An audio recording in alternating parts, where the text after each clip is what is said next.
Hello, everyone, and welcome to Out of Combat, where we will be discussing up to and including episode 40 of Campaign 2 of Castles and Cantrips. I am here with Moves Like Jagger, who plays Azric, and Virtual Spectre, who plays Hayden.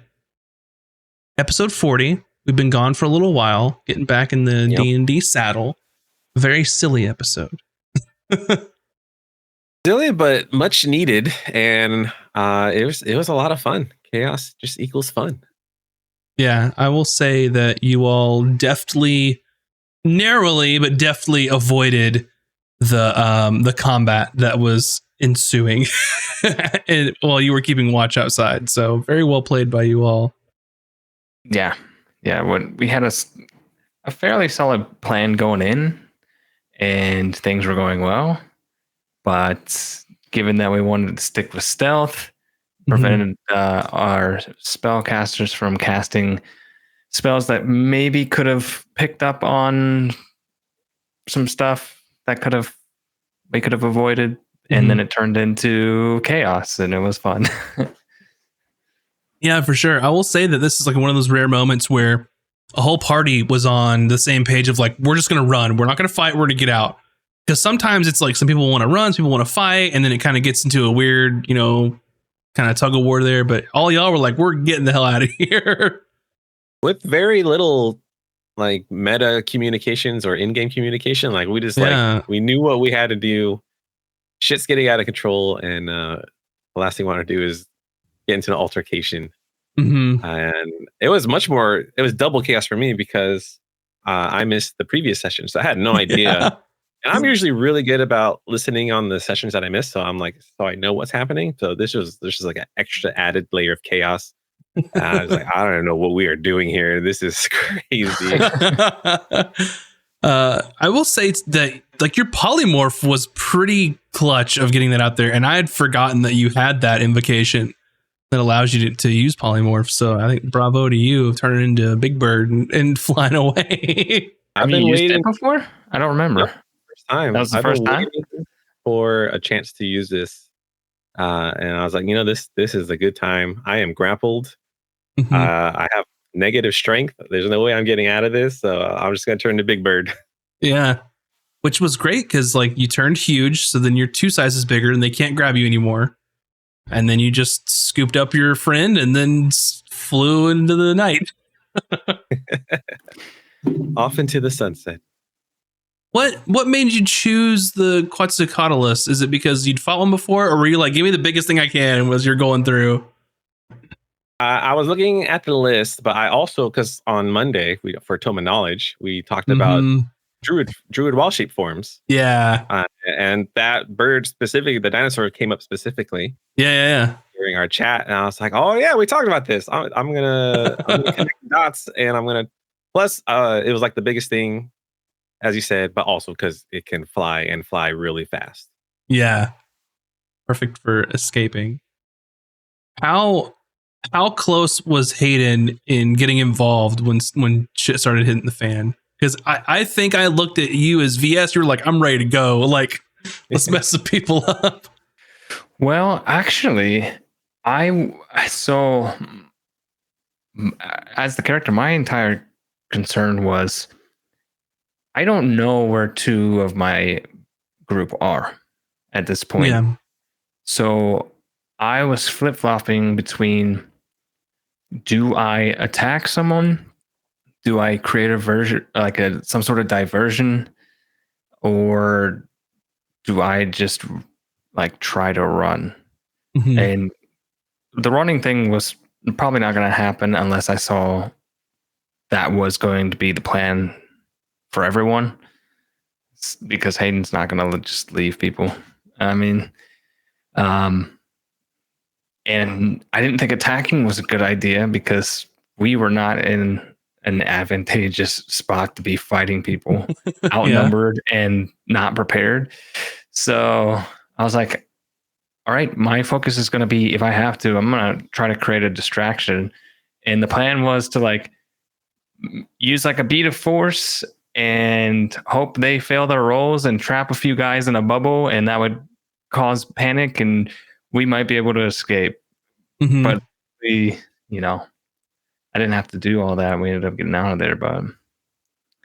And what's interesting is I thought that's what you were doing, and I was wrestling in my mind of, is him throwing a bead of force, does that count as an attack? Because you become invisible when you cast a spell or if you attack. And I don't think it would. I mean, I don't know. Think so either. You technically do like damage. An item? Would it be like an item usage? Items you pick up become invisible. That's a great question. Yeah, I don't know. I mean, I'd have to make a game time decision, but I mean, because ultimately, I didn't want to have it be up in the air whether or not it would break me out of stealth, because I wanted to stay stealth. I think we had this situation before because we used invisibility quite a bit, and I think you allowed it last time, and then you're like, I'll figure it out later.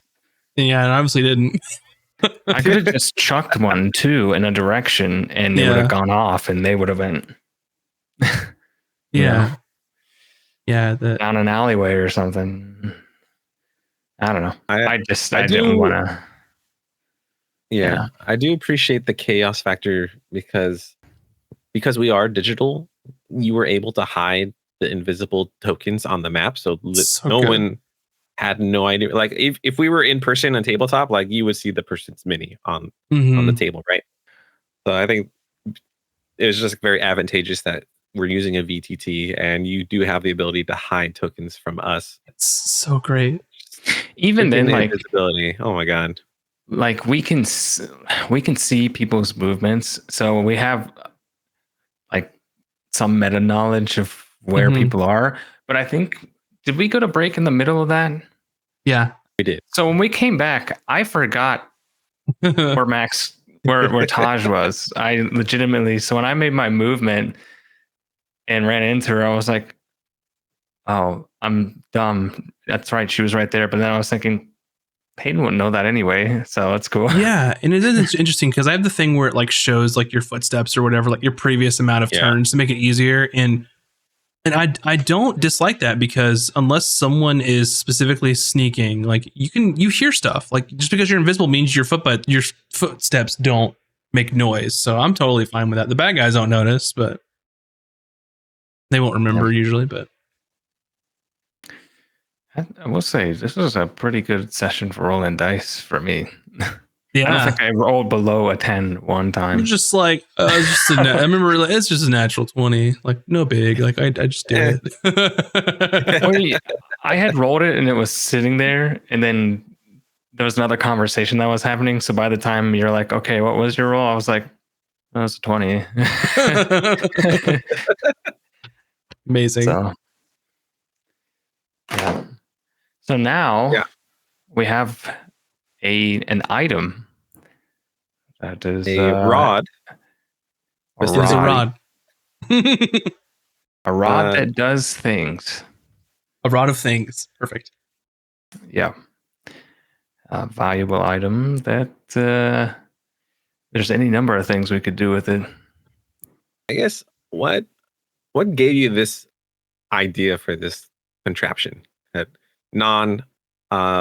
divine arcane users can use this rod to basically, I guess, detect just divination in general, like scrying, detection, stuff like that?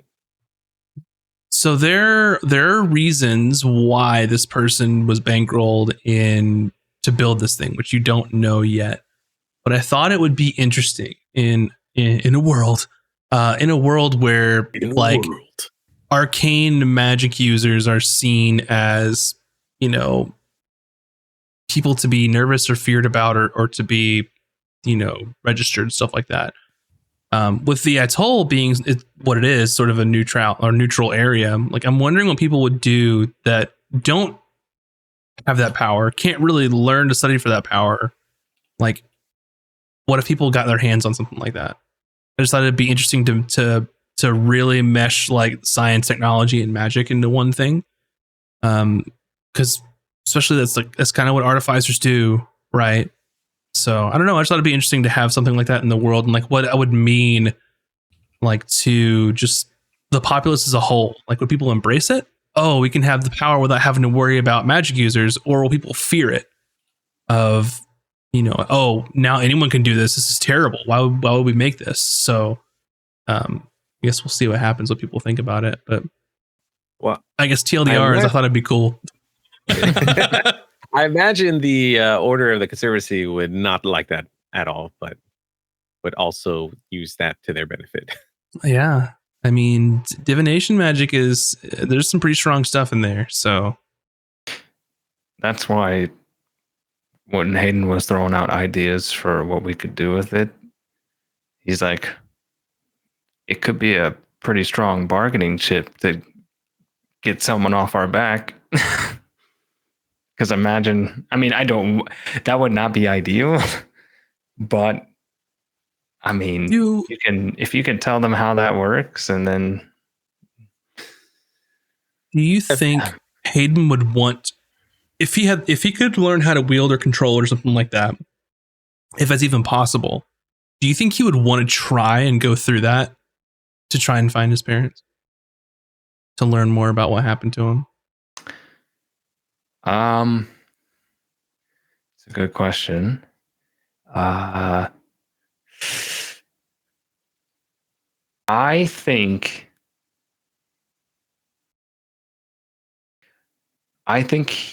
he would do it. I think he would. To him, it's another option. Because it's an important thing for him to try and figure out. Yeah. So if this is another potential option to help, I think he would do it. So I think Cooter as well would want to pursue this to find her family. So she would definitely have a lot of interest in getting this thing to work and making sure that Hayden can use this without like the shitty side effects. Yeah. That was also cool to come up with of just thinking like, because a lot of like magic users, you think of like a wizard, like they train for this, they study for this. A sorcerer, it just happens to them, but they learn to control it. Druids, they've got their own sort of training they go through and all that. Artificers, study. Like I'm wondering like what someone who's never had any like inclination or ability to cast any spells, like what would that feel like to somebody, right? I just thought it was interesting, and like it sucks for Hayden, but kind of shows that what are the implications of someone who's never experienced magic before and has no affinity to it, and say, here's this, like I don't know. Yeah, when we first found it and you asked, is Hayden going to pick it up or something like that? Yeah.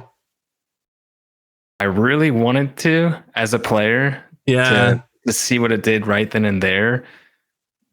But I held back. I kind of left it up to the dice roll.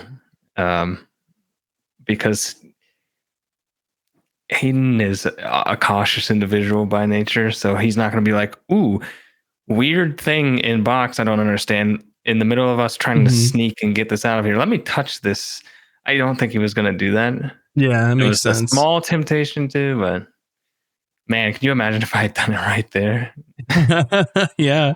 Things would have turned out so much different. Yeah.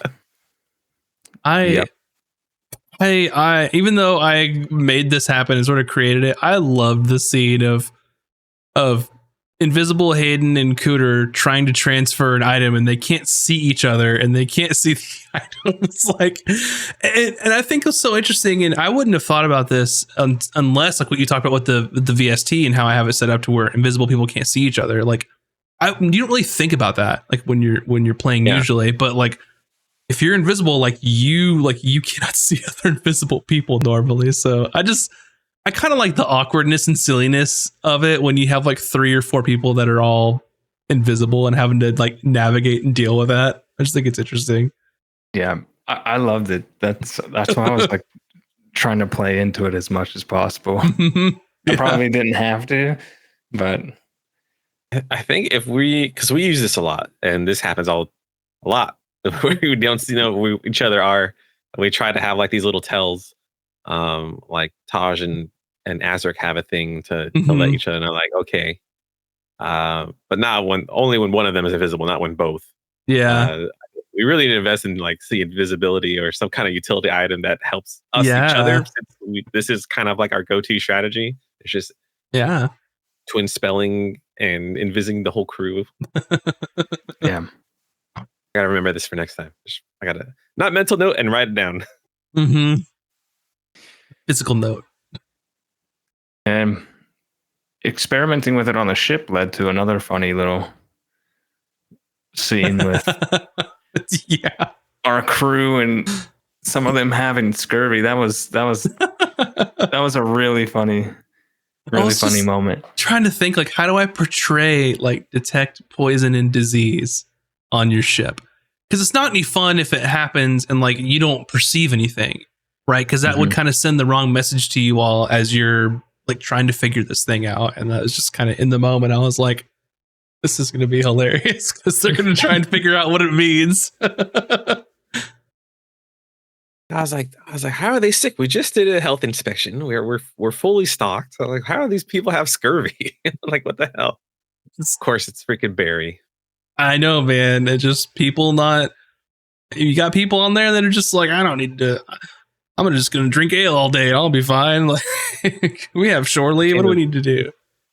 Became a very like mom and dad. Like you gotta eat your fruits and vegetables and take your vitamins. I love the part where Dina as Cooter was just like, everyone take the basket. I want to see you take the first bite. Just like children. she's a grandma. She's gotta do that thing. Yeah.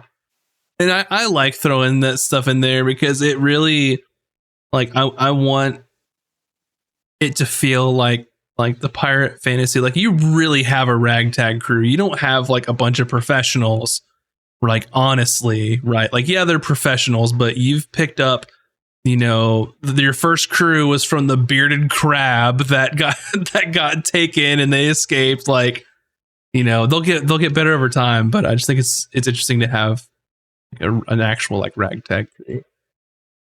You do such a great job because when we do have crew interactions, it's always funny. Like they're so quirky. Yeah, they're hilarious, and just like each person on crew has very distinct personality, and you do, and that's a big crew, and you do a great job at doing that. Yeah, and it comes back to you all too, because I think very early on, I nerded out and made like a Google survey for all of our cast members. I was like, what kind of pirate game do you want? Do you like, on a scale of like Muppet Treasure Island to Black Sails, like where do you want this to be? and if I remember correctly, it landed about like Pirates of the Caribbean level, like the, you know, I think we all picked like right in the middle. Like, we want serious, but we also want silly, goofy stuff. Yeah. So I've been trying to balance some of that stuff, and I think having the crew be so silly and quirky helps bring the levity in, because a lot of the time, like, the other stuff gets pretty heavy with the other pirate crews and stuff like that. So plus all our backstories are dark and fucked up. So it's like the crew, everyone's got secrets. The levity. Yeah. And having a solid middle ground of that is also fun for the audience, where they can get invested in the serious moments, and then but there's also a moment later there'll be something they can laugh about with us. So it's good entertainment for everyone in the audience. Our show is basically the Yakuza games. That's what it is. Pretty much. I guess I'll have to play it. I haven't played any of them, so they're so good. Zero is the one who's usually recommended. Okay. The top one. I'm excited to see what you all do after the atoll now, because I think that you have a lot of things that you can do now, and things are going to start opening up to you all, because you have the stuff you need for the scroll for the Orby, you know, that Taj has. You've got Azurk's patron making demands and stuff again. You know that and then you all may have forgotten this, and I think it's because I told you, like, it's going to happen after you leave. Like, I'm not going to gatekeep, like, timekeep it for you. But there's a vote for the Captain's Congress coming up Black Rend Cove. So yeah, a lot of cool stuff is happening. Yeah, I've been listening to a ton of pirate podcasts just to like amazing, be a better captain, just have like a better idea of what. And that stuff's really dark, and what really happens to pirates is really bad, and what pirates do is terrible. So I'm glad we're not like Black Sails type of campaign. But there's like we have 3 things we need to do, and it's just like the one point is like how pirates run their ship is basically a democracy. So it's like I'm probably gonna do Azric is gonna do like a vote, and then the crew would decide what's our next course of action is. Yeah, I mean, if you leave it up to the vote of the crew, they're gonna be like, "Let's get some loot, get some booty, let's go." That's true. That's true. We have not taken a prize in a long time. So there's a really good scene in Assassin's Creed Black Flag where Edward Kenway is planning on storming a cove and taking a ship, and he speaks to his crew and he's like something like, "We don't plunge headlong into folly on the orders of a single madman, but of our own collective madness." Amazing. Yeah, it's good.